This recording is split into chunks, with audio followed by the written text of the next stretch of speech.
They told her she would never shift, and the night she finally did, the entire pack would learn they had been wrong in the worst possible way. The clearing was silent when Lyra Vale's name was called, the kind of silence that pressed against the ears and made every heartbeat sound too loud, too exposed, as if the world itself leaned in to witness her failure one last time. She stood at the edge of the gathered crowd, fingers curled into the thin fabric of her worn dress, trying to steady the tremor that had long since become part of her. At 19, she was already ashamed that refused to fade, an unshifted omega in a world where even the weakest found their wolf by 16. The whispers had started as pity years ago, soft and careful behind cupped hands, but time had stripped them of kindness, leaving only blunt cruelty. Broken, useless, hollow, words that followed her through the corridors of the pack house, that lingered in the kitchens where she scrubbed floors until her knuckles bled, that echoed even in the quiet of her small room, where hope had long since withered into something brittle and sharp. Her father's voice had been the worst of all, once proud, once warm, now cold as winter stone. "You are not what you were meant to be," he had said, not in anger, but in something far more final, disappointment. That had been the moment something inside her had gone quiet, had stopped reaching, stopped searching for the wolf that never answered. Until tonight. The arrival of the Alpha King had stirred the entire territory into a frenzy. Banners raised, warriors polished and standing tall, elders gathered in their ceremonial robes, every unmated wolf of age summoned to stand before the most powerful ruler in their world. Alpha King Kale Draven was not a man people questioned.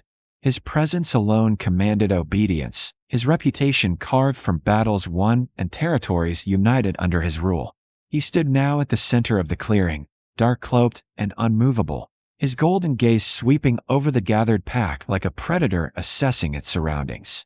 When he spoke, even the wind seemed to still. Every wolf will shift. It was not a suggestion. It was law. One by one, they stepped forward, strong bodies bending, bones reshaping, fur rippling into existence as wolves emerged in displays of power that drew murmurs of approval. Lyra kept her head down, praying, though she had long stopped believing, that she might be overlooked, that somehow her name would not be called. But fate had never been kind to her. Lyra Vale. The sound of it struck like a blow. She lifted her head slowly, dread curling through her chest as all eyes turned to her. Somewhere behind her, she heard the faint scoff of someone who already knew what would happen. Her father did not look at her. He simply said, "Go." So she did. Each step toward the center felt heavier than the last, the ground seeming to resist her, as if even the earth knew she did not belong among them. When she finally stood before the Alpha King, she felt impossibly small beneath his gaze, as though he could see straight through her, could strip away every fragile piece of composure she clung to. "Shift," he commanded. The word echoed through her bones. Lyra closed her eyes, drawing in a shaky breath as she reached inward, searching for that elusive spark everyone else seemed to possess so effortlessly. She had done this before, countless times in secret, in desperation, in quiet moments where no one could witness her failure. But this was different. This time, there was no hiding. This time, the entire pack watched, waiting, expecting nothing. She pushed harder, digging deeper, straining against the emptiness that had always greeted her. "Come on, please, just once." But there was nothing. No answering presence. No flicker of life beneath her skin. Just silence. The laughter began softly, then grew. "Of course she can't. Why even bring her? She's not even a real wolf." Each word landed like a stone, chipping away at the fragile control she had left. Her chest tightened, breath coming faster as something unfamiliar stirred. Not the gentle call she had once hoped for, but something jagged, something furious. She had spent years swallowing humiliation, bending under expectations she could never meet, shrinking herself to fit into a world that refused to accept her. But standing there now, surrounded by their mockery, something inside her finally snapped. The sound that tore from her throat was not quite a scream, not quite a growl, but it silenced the clearing instantly. Pain exploded through her body, sudden and violent, unlike anything she had ever felt. Her knees buckled as her spine arched, bones shifting with a force that stole the air from her lungs. Gasps erupted around her, the laughter dying as shock replaced it. This was not supposed to happen. Not like this. Not to her. The transformation ripped through her, raw and untamed, power surging beneath her skin as if it had been caged for years and had finally broken free. She could feel it now, feel something, vast and overwhelming and alive in a way that terrified her. Light seemed to fracture around her vision, her senses sharpening all at once until the world became too loud, too bright, too much.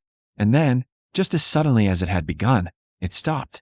The pain vanished, leaving only a strange, electrifying stillness in its wake.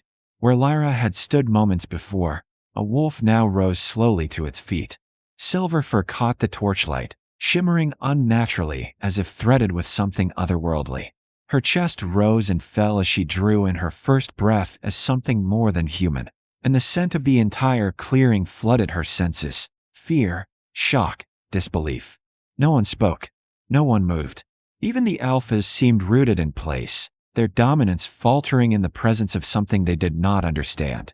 Lyra lifted her head, her gaze locking instinctively onto the one presence that felt different, stronger, familiar in a way that made no sense. The Alpha King stepped forward, his expression unreadable, but his attention wholly fixed on her. The air between them tightened, charged with something unspoken, something ancient. And for the first time in her life, Lyra did not feel invisible. She did not feel broken. She felt seen. The moment Lyra's silver wolf stood fully formed in the center of the clearing, the world seemed to tilt, as if reality itself struggled to accommodate something that should not exist. No one spoke. Not even the elders who had spent decades enforcing the laws of the pack, because there were no laws for this. The air was thick with shock, with something close to fear, and Lyra could feel it all pressing against her heightened senses. Every racing heartbeat, every shallow breath, every flicker of unease rippling through the gathered wolves. It was overwhelming, yet strangely intoxicating, as if for the first time she was not outside their world, but at the very center of it. Her paws pressed into the earth, steady and grounded, and she realized with a jolt that she was not lost in the shift, as she had always feared she would be. She was present, aware, in control. The wolf inside her did not feel like a stranger. It felt like something that had been waiting patiently, silently, for the exact right moment to emerge. A low murmur began at the edges of the clearing, voices rising in confusion and disbelief, but it died almost instantly when Alpha King Kale Draven stepped forward. His presence cut through the tension like a blade, commanding silence without the need for a word. His golden eyes remained fixed on Lyra, sharp and calculating, yet there was something else there too. Something deeper, something that unsettled her more than the crowd ever could. Recognition. He circled her slowly, his movements deliberate, his gaze sweeping over her as though committing every detail to memory. Lyra's instincts stirred, her muscles tensing slightly, but she did not retreat. She did not lower herself in submission as every Omega instinct should have demanded. Instead, she held his gaze, her wolf rising to meet his presence with a quiet, unyielding strength that sent a ripple through the watching pack. A sharp intake of breath echoed somewhere behind her. "That's not possible," one of the elders whispered, his voice thin with disbelief. "An Omega cannot," he trailed off, unable to finish the thought that reality had already disproven. Kale stopped directly in front of her, close enough now that she could see the subtle tension in his posture, the way his control was absolute but not effortless. "Shift back," he commanded, his voice low but carrying across the clearing with undeniable authority. For a heartbeat, Lyra hesitated, not because she could not obey, but because she realized she could. The fear that had once consumed her, the terror of being trapped in a form she did not understand, was gone. In its place was something steadier, something certain. She reached inward again, but this time there was no emptiness waiting for her. There was her wolf, calm, present, ready. The transformation reversed smoothly, her body reshaping with none of the violent chaos of before. When she stood once more in human form, her breath came fast, but her mind was clear. The silence that followed was heavier than before, charged with something new. Not pity, not mockery, something closer to awe and fear. Her father finally stepped forward, his expression pale, his eyes wide in a way she had never seen before. "Lyra," he began, but the word faltered on his tongue, as though he no longer knew how to address her. She looked at him, really looked at him, and for the first time she saw it plainly. Not disappointment, not even anger, but fear. He was afraid of her. The realization settled deep in her chest, strange and unsettling. Before she could respond, Kale's voice cut through the moment. "You will come with me." It was not directed at her father, nor did it invite argument. It was a decision already made. "Your Majesty," her father tried again, stepping forward. She belongs to no one." Kale interrupted sharply, his gaze flicking toward him with a warning that was impossible to ignore. "Least of all those who failed to see what stood before them." The words landed heavily, silencing any further protest. Lyra felt the shift in the crowd then, the subtle but undeniable change in how they looked at her.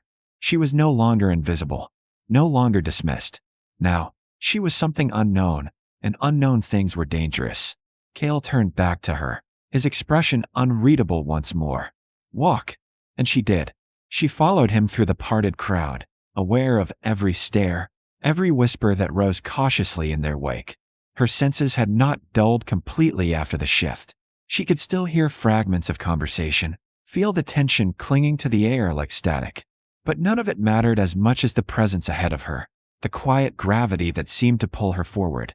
They moved through the packed grounds and into the main hall, where the noise of the outside world faded, replaced by a heavy, expectant silence. When the doors closed behind them, Lyra finally allowed herself to breathe fully. "Do you understand what just happened?" Kale asked, turning to face her. She shook her head, her voice barely steady as she answered. "No, I don't even understand how it happened."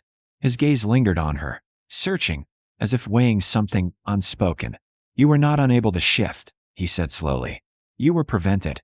The words struck her harder than anything that had happened in the clearing. "Prevented?" she echoed. "By what?" He did not answer immediately, and the pause stretched long enough to make her pulse quicken. "That," he said at last, "is what we are going to find out." Lyra's mind raced, pieces of her past rearranging themselves in ways that made her uneasy. The years of nothing, of silence where her wolf should have been. Had that truly been natural? Or had something been taken from her without her knowing? "Why would anyone do that?" she asked quietly. Kale's expression darkened, something cold and deliberate settling into his features. "Because what you are is not just rare," he said. "It is powerful in a way that threatens the balance of every pack in this realm." The weight of his words settled over her, heavy and undeniable. Lyra felt the echo of her wolf stir again beneath her skin, not restless, but aware, watching, waiting. And for the first time, the question that had haunted her for years shifted into something far more dangerous than doubt. Not what is wrong with me, but what did they try to hide? The truth did not come gently. It unraveled, piece by piece, until there was no version of Lyra's past left that resembled the life she thought she had lived. By the time the moon rose over the territory that night, she stood once more in the central clearing, but this time the weight in her chest was not fear. It was clarity sharpened into something dangerous. The entire pack had been summoned again under direct command of Alpha King Kale Draven, and no one dared refuse. Torches burned brighter than before, their flames casting long shadows over faces that no longer looked at her with ridicule, but with unease. Word had spread quickly, of her shift, of the king's interest, of something ancient stirring where weakness had once been assumed. Lyra could feel it all again, the hum beneath her skin, the quiet presence of her wolf coiled and waiting, no longer distant or silent, but entirely hers. And now she knew why it had been hidden. "Bring them forward," Kale commanded, his voice carrying effortlessly across the clearing. The elders stepped out first, their usual confidence fractured, followed by her father, whose rigid posture could not mask the tension radiating from him. Lyra's gaze locked onto him, and this time, she did not look away. "Tell her," Kale said, his tone leaving no room for evasion. The eldest among them hesitated, his weathered face tightening as though the truth itself burned to speak. "You were never meant to remain unshifted," he admitted finally, his voice low. "From the moment you were born, there were signs, differences. The way the wolves reacted to you, the way you calmed conflict without even trying. We knew what that meant. Lyra's chest tightened, but she remained still. Then why? She asked, her voice steady despite the storm rising within her. Why did you let everyone believe I was broken? Her father closed his eyes briefly, as if bracing himself. Because wolves like you nearly destroyed the old order, he said. Long ago, before the Alpha Kings united the territories, there were those who could influence others. Not through force, but through connection. They could disrupt dominance, dissolve hierarchy, turn entire packs without a single fight. It led to chaos, to war. They were hunted until none remained. Lyra felt something cold settle into her bones. So you decided to erase me instead. We decided to protect the pack, one of the elders snapped, though his voice lacked conviction. Your power is unpredictable. Dangerous. No. Kale interjected sharply, stepping forward. What is dangerous is fear disguised as control. His gaze swept over them, hard and unyielding. You suppressed her, Wolf, didn't you? Bound it before it could emerge. Silence answered him, but it was enough. Lyra's breath caught as realization hit fully. All those years, she whispered. It wasn't me failing. It was you. Her father stepped toward her, desperation breaking through his composure. We thought it was the only way. If anyone discovered what you were, they would do exactly what you did. She finished, her voice no longer soft. Decide I didn't deserve to exist as I am. The words hung heavy between them, and for a moment, no one spoke. Then Lyra inhaled slowly, centering herself. Undo it, she said. You can't, one elder replied quickly. The binding is already broken. Your wolf has emerged. There is no reversing it now. Good, she said, lifting her chin. The shift came easily this time. No pain, no chaos, just power unfolding exactly as it was meant to. Her silver wolf stepped forward once more, radiant beneath the firelight, her presence rippling outward in a way that made every wolf in the clearing still instinctively. But it wasn't dominance that spread through them. It was something deeper, something unfamiliar. Calm, awareness, a connection that brushed against their minds without forcing them down. Gasps broke out as even the strongest alphas felt it. Not submission, not fear, but understanding. Lyra took a step forward, her golden gaze fixed on the pack. This is what you feared. Her voice echoed, layered between human and wolf. Not destruction, change. The energy around her pulsed again, stronger this time, and the effect was undeniable. Tension melted, hostility softened, and even the most stubborn resistance wavered under the weight of something they could not fight because it did not attack. It simply existed. Her father dropped to one knee, not because he was forced, but because he could no longer deny what stood before him. We were wrong, he said hoarsely. We were afraid of what we did not understand. Lyra studied him, the ache of the past still there, but no longer controlling her. You don't get to decide what I am anymore, she said quietly. Then she turned, her gaze finding Kale. He had not moved, but there was something unmistakable in his expression now. Not just recognition, but certainty. What happens now? She asked. He stepped toward her, his presence steady, unwavering. Now, he said, you decide what kind of future this becomes. The simplicity of it struck her. No command, no expectation, just choice. For the first time in her life, the path ahead was not dictated by fear, by judgment, or by someone else's idea of what she should be. Lyra let her wolf recede, returning to her human form as she faced the gathered pack one last time. I won't hide, she said. I won't let anyone else be silenced for being different. And I won't allow fear to rule us. She paused, letting her words settle. If this pack is going to survive, it has to evolve. The silence that followed was not empty. It was shifting, changing, just like everything else. Kale's gaze never left hers, and when he finally spoke, his voice carried something almost rare, approval. Then you won't stand alone, he said. Lyra felt something steady anchor within her at those words, something stronger than the uncertainty she had carried for so long. She had been told she would never shift, that she would never belong, that she was less than what she should have been. But now, standing beneath the open sky with her wolf fully awakened and her truth laid bare, she understood the reality they had tried to bury. She had never been less. She had been more than they were ready for. And this time, she would not be hidden again.